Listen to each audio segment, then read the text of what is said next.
हाँ नमस्ते बेटा जी। हाँ बेटा, आज इसकी लास्ट क्लास है। ठीक है भाई, इसके 5 उदाहरण बच्चे हैं वो कर लेते हैं। ठीक है, मैंने आपको बताया था इसके 5 चैप्टर होंगे, 5 पार्ट होंगे।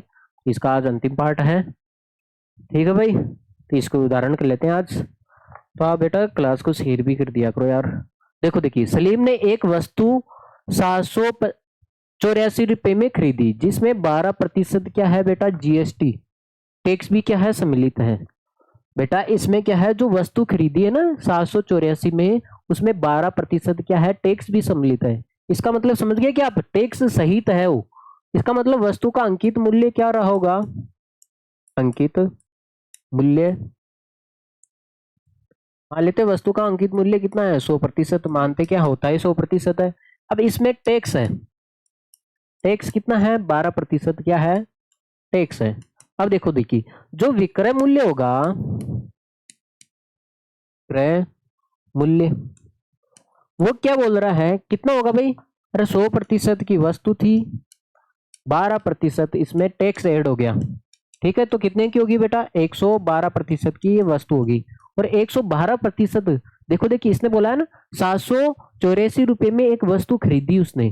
ठीक है, जिसमें 12% क्या टैक्स सम्मिलित है। इसका मतलब 100% तो उसका अंकित मूल्य रहा होगा, 12% उसमें टैक्स सम्मिलित है। इसका मतलब है कितने रुपए में खरीदा उसने, 112% में। तो 112% का मान 84 रुपये है, 784 रुपये है। तो इसने बोला है जीएसटी जोड़ने से पहले, अगर ये जो जीएसटी ना जोड़े, इसको जोड़ने से पहले इस वस्तु का मूल्य ज्ञात कीजिए। तो मूल्य क्या होगा, इसका मतलब है जीएसटी को अगर नहीं जोड़ेंगे तो मूल्य कितना रहेगा भाई, 100% ही रहेगा ना। इसका मतलब 100% का मान पूछा है, कुल मिला के आपको अंकित मूल्य पूछा है। ठीक है भाई। अरे 112% की वैल्यू पता है आपके सामने, 784। आप यहाँ से 1% का मान निकाल सकते हो बेटा, दोनों तरफ में 112 का भाग लगा दूं। ठीक है, तो यहाँ से 1% का मान आ जाएगा भाई। हाँ देखो, ये 112 का भाग लगभग 7 बार ही जा रहा है, पूरा पूरा 7 बार ही जा रहा है ना। क्योंकि आप 112 को 7 से गुणा करते हो ना, 112 को आप 7 से गुणा करते हो। अरे 7 बार ही, 7 दूनी 14, 7 एकम 7 और 1 8, और 7 एकम 7, 784 तो आ रहा है। इसका मतलब ये 7 बार ही जा रहा है पूरा पूरा। अरे 7 बार ही गया, आगे बस में। तो 1% का मान आपके पास में 7 रुपये है। कितना रुपये है बेटा, 7 रुपये। अरे 1% का मान 7 रुपये है, तो आपको कितना प्रतिशत चाहिए बेटा, 100% चाहिए ना। तो आप 1 को 100 से गुणा करोगे तभी तो 100 आएगा। इधर भी 100 से गुणा कर लो भाई। ठीक है, तो ये हो जाएगा भाई, 100% का मान हो जाएगा आपके सामने 700 रुपये।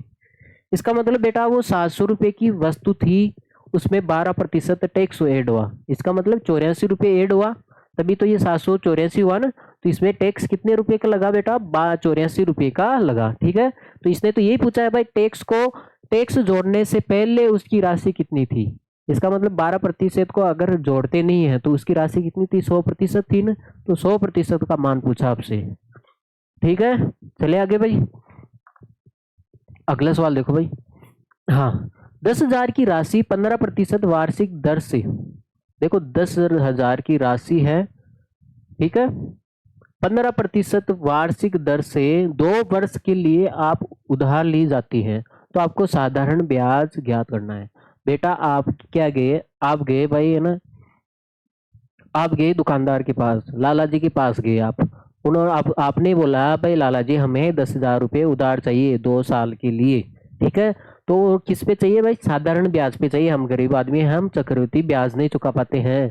ठीक है भाई, तो इसका मतलब जो 10,000 रुपये था भाई, लाला जी से खरीद के लेके आ गए, ये 10,000 क्या था, मूलधन ही होगा।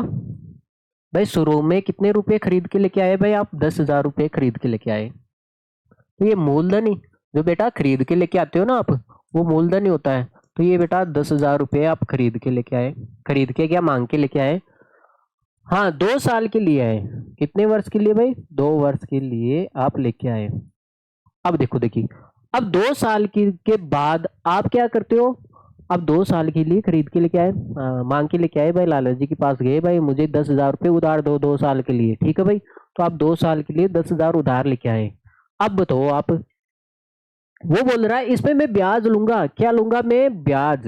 अरे साधारण ब्याज लूंगा, इसके ऊपर मैं साधारण ब्याज लूंगा। कितने प्रतिशत ब्याज बता रहा है? साधारण ब्याज लूंगा मैं। और कितने प्रतिशत? 15% की दर से मैं एक साधारण ब्याज लूंगा। तो आपको ये पूछा है 2 साल बाद में वो कितने रुपए, 2 साल बाद में वो लाला जी को कितने रुपए देगा? भाई वो क्या करेगा भाई, 10,000 उधार लेके आया है, 2 साल के लिए 2 साल के लिए लेके आया ना भाई, तो वो 2 साल के लिए 10,000 भी चुकाएगा और 10,000 का ब्याज भी देगा ना। तो इसका मतलब हो गया 2 साल बाद में वो क्या होगा? मिश्र धन। मिश्र धन पूछ रहा है आपसे, क्या पूछ रहा है बेटा? मिश्र धन। और मिश्र धन कैसे निकालते हैं बेटा?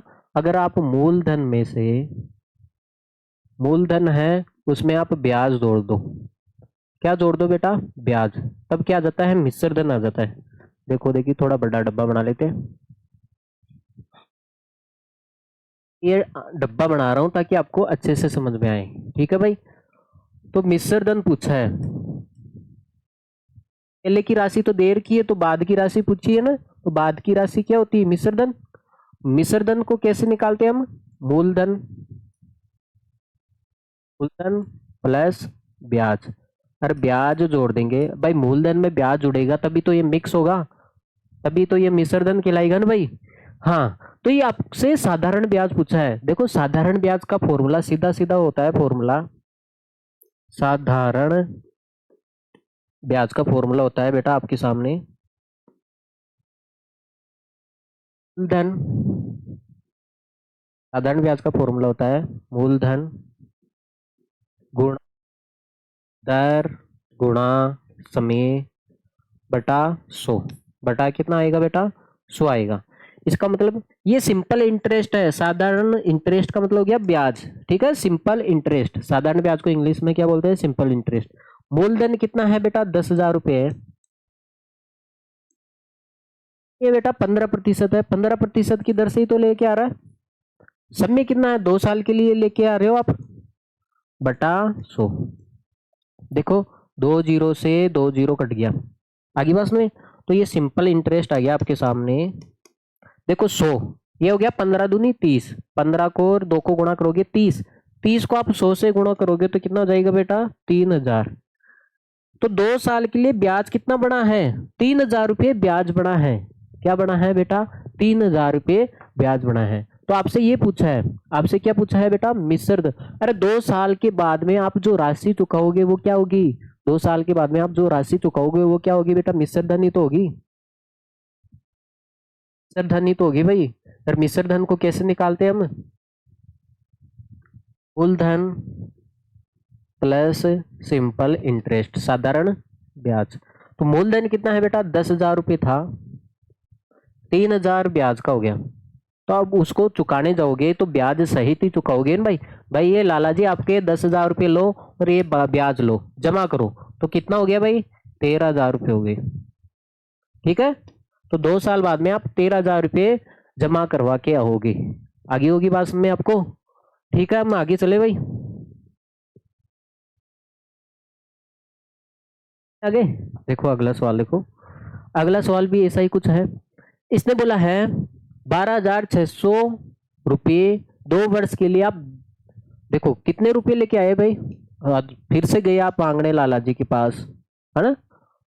12,600 रुपये आप लेके आ गए लाला जी से, और 2 साल के लिए आप लेके आए। कितने साल के लिए बेटा? 2 साल के लिए आप लेके आए।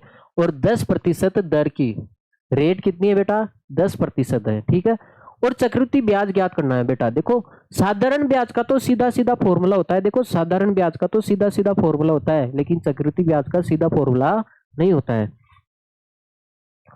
हाँ, तो आपको तो चक्रवृद्धि ब्याज ज्ञात करना है। ठीक है, तो चक्रवृद्धि ब्याज ज्ञात करने के लिए एक फॉर्मूला होता है, मिश्र धन ज्ञात कर सकते हैं भाई। देखो आप मुझे एक बात बताओ, अभी तो आप मूलधन लेके आओगे, मूलधन लेके आओगे, 2 साल बाद में आप जाओगे तो वो क्या होगा? मिश्र धन होगा। अरे 2 साल बाद में आप चुकाओगे तो मिश्र धन होगा ना। क्यों? क्योंकि इसमें आप मूलधन प्लस क्या हो जाएगा बेटा? ब्याज। ठीक है, अब मुझे एक बात बताओ, कितने वर्ष के लिए है? 2 वर्ष के लिए। 2 वर्ष के लिए लेके आयो। दर कितनी है इसकी? 10%। अरे रेट कितनी है बेटा? 10% है। अब देखो, देखिए बेटा, अब 10 मूलधन दे रखा आपके सामने, मूलधन दे रखा है 12,600 है। ठीक है। अब क्या है भाई, ये तो है, आप मांगने गए भाई, लाला जी के पास गए, भाई लाला जी दे दो हमें कुछ चंदा वंदा दे दो, तो उन्होंने 12,600 रुपये दे दिए आपको। उन्होंने बोला 2 साल बाद में मेरे को ब्याज सहित तो लौटा देना, लेकिन चक्रवृद्धि ब्याज लूंगा मैं। कौन सा? चक्रवृद्धि ब्याज लूंगा। तो चक्रवृद्धि ब्याज क्या होता है? ब्याज के ऊपर ब्याज। ठीक है। हाँ, तो 2 साल बाद में चुकाओगे, इसका मतलब वो 12,600 से ज्यादा ही आएगा ना। अब देखो, देखिए, तो वो ये मूलधन, देखो ये मिश्रधन निकालने का फॉर्मूला आता है हमारे सामने, मिश्रधन निकालने का फॉर्मूला होता है हमारे सामने। मूलधन कोष्टक 1+r/100 टी का मतलब समय। तो ये मिश्रधन हो जाएगा ए, अमाउंट, ए का मतलब अमाउंट हो गया। मूलधन कितना है भाई? 12,600 रुपये है, गुणा 1 + आर कितना है भाई? 10% है। समय कितना है भाई? 2 है। समय कितना है? 2 है। देखो ये 10 से कट रहा है ऊपर नीचे, 10 से कम 10 और 10 डाए 100। अब देखो, देखिए, अमाउंट हो जाएगा आपके सामने 12,600 गुणा, देखो आपके सामने 1+1/10 है।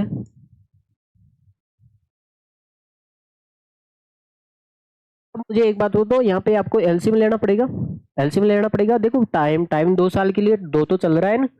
हाँ, अब आपको एलसीएम लेना पड़ेगा 12,600। एलसीएम लेने का मतलब है, एक को आप 10 से गुणा कर दो, 10 को 1 से गुणा करोगे तो 10 + 1/10, पावर में कितना है भाई? 2 है। ठीक है, पावर में कितना है? 2 है भाई, इधर निकाल रहा हूँ उसके आगे। ठीक है, तो ये हो गया बेटा अमाउंट 12,600, ये हो जाएगा बेटा 11/10, और पावर में कितना हो जाएगा? 2। 11 हो जाएगा ना, 10 10 और 1 11 हो गया ना, ये 11।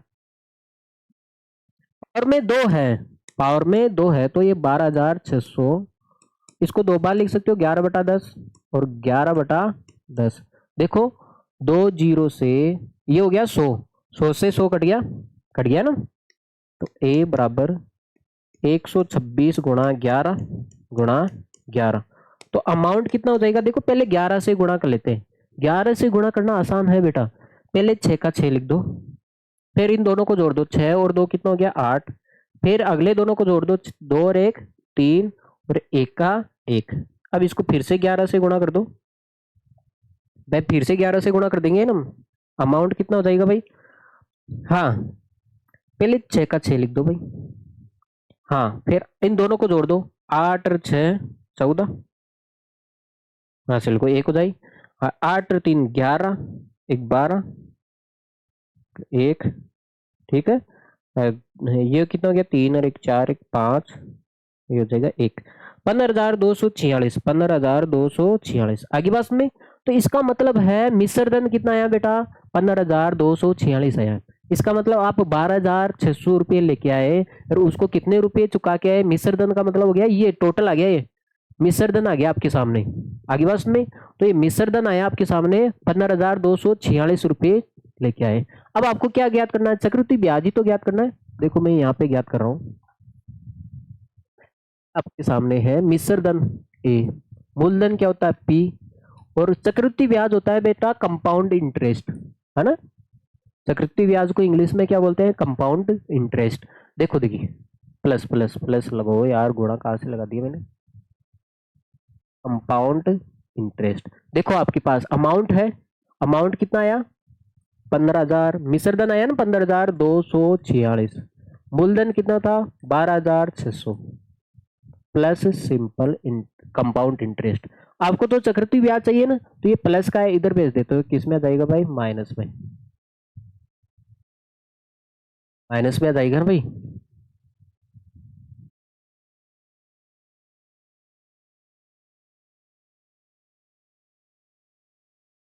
कितना हो जाएगा ये तो 46 का 46 हो गया भाई, 46 का 46 हो गया। 12 में 6 जाएगा तो 6 हो जाएगा, और यहाँ पे कितना बच गया, 4 में से 2 जाएगा तो 2, ये आ रहा है क्या, देखो देखिए इस हिसाब से तो ये आना चाहिए 2646, सही आ रहा है। देखो देखिए बेटा, मैं आपको फिर से समझा देता हूँ बेटा। आप 12,600 रुपये क्या लेके आए आप मांग के लेके आए।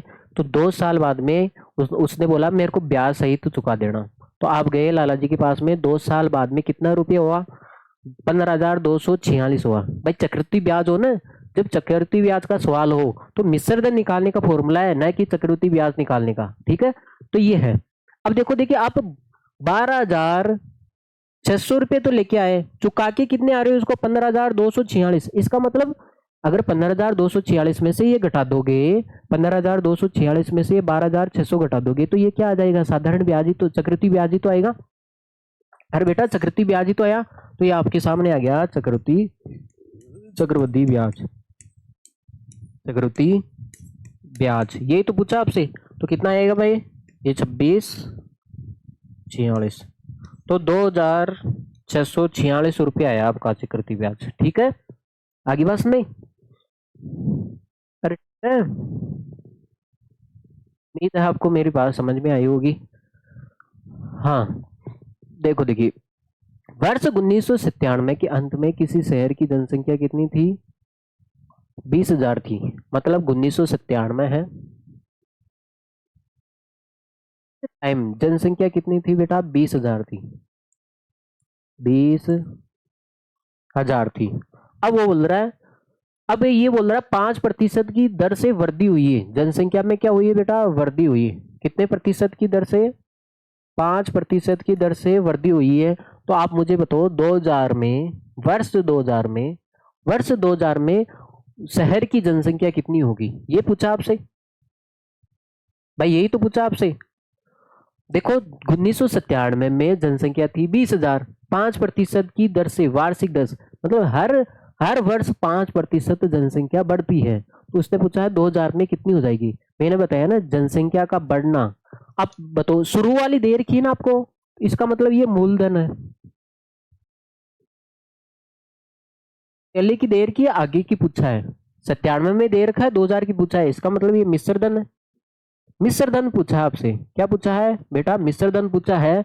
और आपको बता है जनसंख्या का बढ़ना, है ना, एक तरह से चक्रवृद्धि ब्याज का बढ़ना सेम ही होता है, ठीक है भाई। तो ये मिश्र धन निकालने का फॉर्मूला लिख दो भाई, जब जनसंख्या की बात आए ना, ये मिश्र धन वाला फॉर्मूला लगा दो, क्योंकि चक्रवृद्धि ब्याज और जनसंख्या का बढ़ना एक ही सीक्वेंस होता है, एक ही सीरीज होती है भाई।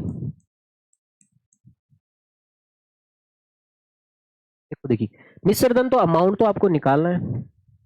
हाँ, मूलधन कितना है भाई, 20,000 जनसंख्या थी, हाँ, एक प्लस रेट कितना है, 5%, 5% बढ़ रही है ना बेटा, 5/100, दर 5% ही है। साल कितना हो गया, 3 साल हो गया ना, 97 से 2000 तक।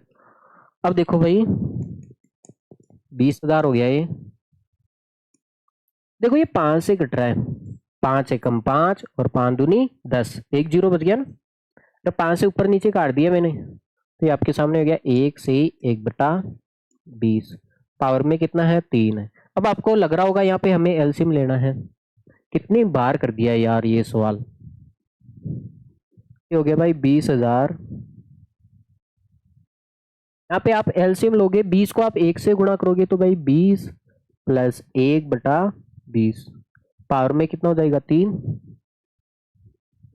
देखो 20,000, तो ये हो जाएगा भाई 21/20, पावर में कितना है, 3।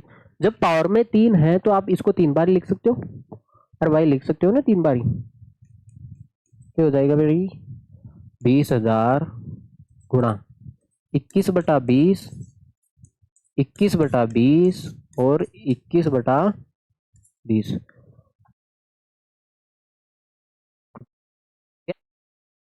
20। अब देखो देखिए बेटा, जो कट रहा है उसको काट देते हैं, कट रहा है उसको काट दे क्या। तो आपको लग रहा होगा एक जीरो से एक जीरो कट गया, इस जीरो से ये जीरो कट गया, और 20,000 है ना, मैं तो 2,000 ही लिख दिया यार, बता दिया करो ऐसे।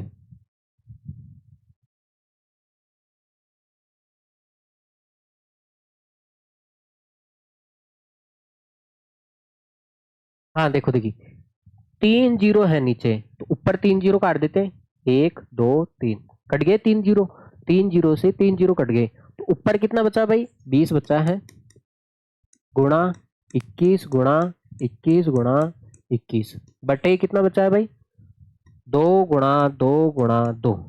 देखो भाई, ये दो इसको काट देगा भाई 10 बारी, काट देगा 20 को, फिर ये दो 10 को कितनी बार काट देगा, 5 बारी, 5 बारी काट देगा।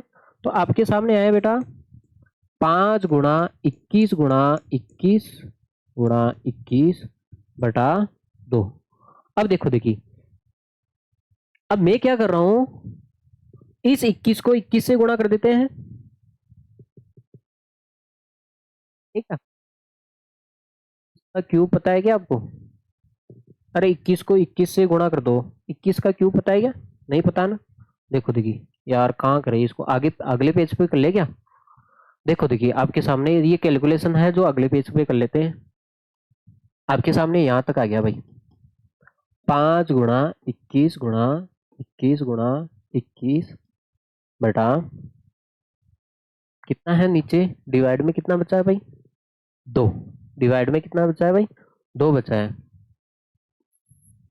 देखो देखिए, आपको पता है 21 को 21 से गुणा करते हैं, 21 को 21 से गुणा करते हैं, तो 21 का स्क्वायर कितना हो गया, 441।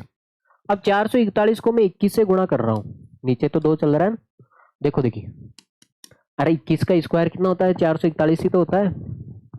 अब देखो देखिए, अब 21 को मैं 441 से गुणा कर रहा हूँ, 21 को आप 1 से गुणा करोगे तो 21 से कम 21, हासिल का 2 लगेगा, 21 चौक 84, 84 होगा ना, 21 चौक 84 और 2 86, हासिल का 8 लगेगा, 21 चौक 84, ठीक है, 84 8 कितना हो गया, 92 हो गया ना, 92।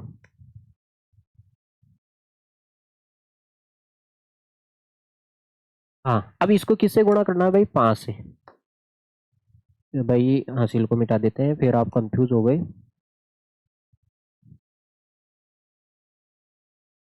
5 से पहले इसको क्या कर लेते हैं बेटा, 5 से, 5 को 1 से करोगे 5, 5 को 6 से करोगे 5 छंग 30, ठीक है भाई, हासिल का 3, ठीक है, 5 10 सर 3 13, 1 45, 1 46 बटे 2, 2 का भाग लगाना आता है भाई, 2 3 30 का आधा 15,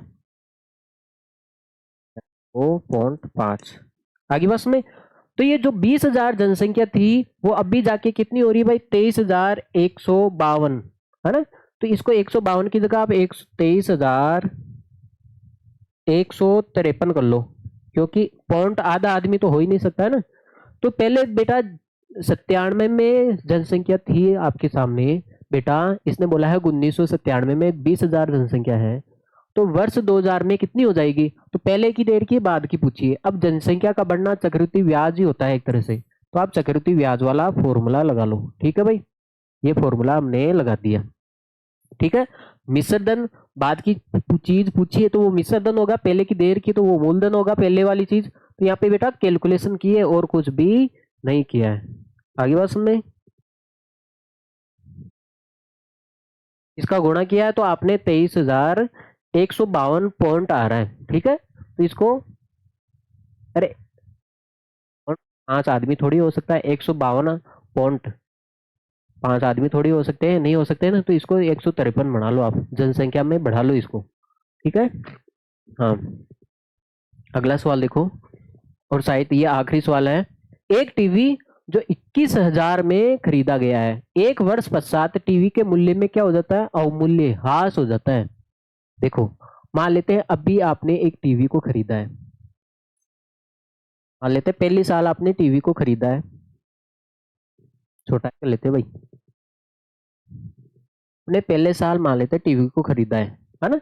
आपके हिसाब से मान लो, अरे आप मुझे इसको देखो थोड़ा डायरेक्ट समझा देता हूँ। मान लेते आप 2023 में आपने एक टीवी खरीद के लेके आए, कितने रुपए की लेके आए बेटा, 21,000 रुपए की खरीद के लेके आए। अब आया आपके सामने 2024 आ गया, अब आपने देखा है जो आपकी जो टीवी थी वो 21,000 रुपए में खरीदा था पिछले साल, और उसकी अब रेट टूट गई है, कितने रेट टूट गई बेटा 5%, उसका मूल्य क्या हो गया, अवमूल्य का मतलब हो गया उसका रेट का टूटना, रेट गिर गई है ना। अरे रेट गिर जाती है, इसका मतलब वो 21,000 की मान लेते हैं, वो दूसरी 2024 में 20,000 की आ रही है ना। अरे 2024 में कितने हजार की आ रही है, 20,000 की आ रही है। तो वो क्या है, तो आप पछता रहे हो क्या, शायद हम साल भर रुक जाते तो हम 2024 में हमें थोड़ी सस्ती मिल जाती, हमें क्या पता रेट टूट जाएगी दूसरी साल। ठीक है, तो ये है। अरे आगे होगी बात में। तो ये आपसे ये पूछा है भाई, 2023 में अपने 21,000 में खरीदा है, तो 5% रेट टूट गई है, तो 2024 में कितने रुपए की हो गई वो पूछा आपसे। ठीक है भाई। हाँ, ये तो 20,000 मैंने ए से लिख दिया। देखो देखिए, इसे मान लेते हैं पहले साल इसकी मूल्य कितना था भाई, 21,000 की टीवी थी बेटा, 21,000 की टीवी थी। अब क्या है, 5% क्या हो जाता है, अवमूल्य का मतलब हो गया कमी, हास होगा ना, 5% क्या हो जाता है बेटा, हास हो जाता है। ठीक है। हाँ, तो इस ये पूछ रहा है दूसरे साल उसकी उसका मूल्य कितना हो जाएगा, इसका मतलब शुरू का देर का है, इसका मतलब ये क्या हो गया, मूलधन। शुरू का देर का है, इसका मतलब मूलधन हो गया। हाँ, और बाद वाला पूछ रहा है ना दूसरे, 1 वर्ष पश्चात टीवी का मूल्य ज्ञात करो, बाद वाला पूछ रहा है, इसका मतलब ये मिश्र धन पूछ रहा है आपसे। ठीक है, मिश्र धन पूछ रहा है, तो फॉर्मूला वही होता है बेटा मिश्र धन का, मूलधन गुणा 1 + R बटा क्या हो जाएगा बेटा 100, और यहाँ पे आ जाएगा टी। देखो मूलधन तो दे रखा आपको 21,000 रुपये, गुणा 1 + देखो आर, आर क्या होगा, जो आर है ये माइनस में होगा, अवमूल्य हो रहा है ना, हास हो रहा है, कमी हो रही है, तो माइनस में दर्शाओगे इसको, तो ये हो जाएगा बेटा 5/100, और 1 साल के लिए तो 1 हो गया। अब देखो माइनस और प्लस क्या होता है, माइनस हो जाता है ना, माइनस प्लस क्या होगा, माइनस होगा, तो ये हो जाएगा भाई,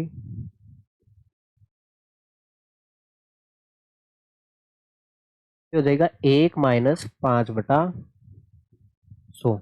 पावर 1 हो तो उसका कोई मतलब नहीं है, किसी की पावर 1 लगाओ चाहे मत लगाओ। अब देखो ये 5 से कट रहा है, 5 एकम 5, और ये देखो 5 दूनी 10 और 0, 5 से कट रहा है ना ऊपर नीचे, तो आपके सामने हो गया भाई 21,000 गुणा 1 - 1/20। अब आपको लग रहा होगा हमें यहाँ पे एलसीएम लेने की आवश्यकता है, तो ले ले, इसमें कौन सी बड़ी बात है। ये हो गया भाई 20, 20 को आप 1 से गुणा करोगे तो 20 - 1/20। ठीक है। हाँ, देखो देखिए, तो ये हो गया 21,000, 20 में से 1 घटाओगे तो 19/20 हो जाएगा। ठीक है, तो 0 से 0 कट जाएगा। अब देखो 19 को मैं 21 से गुणा कर रहा हूँ, तो ये 2 0 तो पीछे आ रहे हैं, कोई दिक्कत नहीं है ना। हाँ, 19 से कम, 19, हाँ चल गए, 19 - 2 = 38, फिर एक कितना हो जाएगा भाई 39, और डिवाइड में कितना चल रहा है, 2, 2 का भाग लगा सकते हो ना आप, 2 का भाग लगाओ इसमें, 3 में एक बार जाएगा, 1 बच गया 19 हो गया, 2 नाम 18, फिर 1 बच गया 19 हो गया, 2 नाम 18, फिर 1 बच गया 10 हो गया, 2 पंजो 10। इसका मतलब क्या हुआ, जो आपकी मान लेते हैं जो पहले साल आपने खरीद के लेके आए हैं वो स्कूटी थी 21,000 की, अब 1 साल बाद में रेट गिर गई, उसकी क्या होगी बेटा, रेट गिर गई, तो वो कितनी में आ रही है, 19,950 रुपये में आ रही है। ठीक है भाई, अरे ठीक है, आगे होगी बात में। तो बेटा आपका ये प्यारा सा चैप्टर था, इसका भोकाल कर दिया हमने, बिल्कुल खत्म कर दिया, देखो आग फाड़ रहा है, इसका मतलब नंबर में भी। तो बेटा इसको आप लाइक करके जाना है क्लास को, और शेयर भी करके जाना है।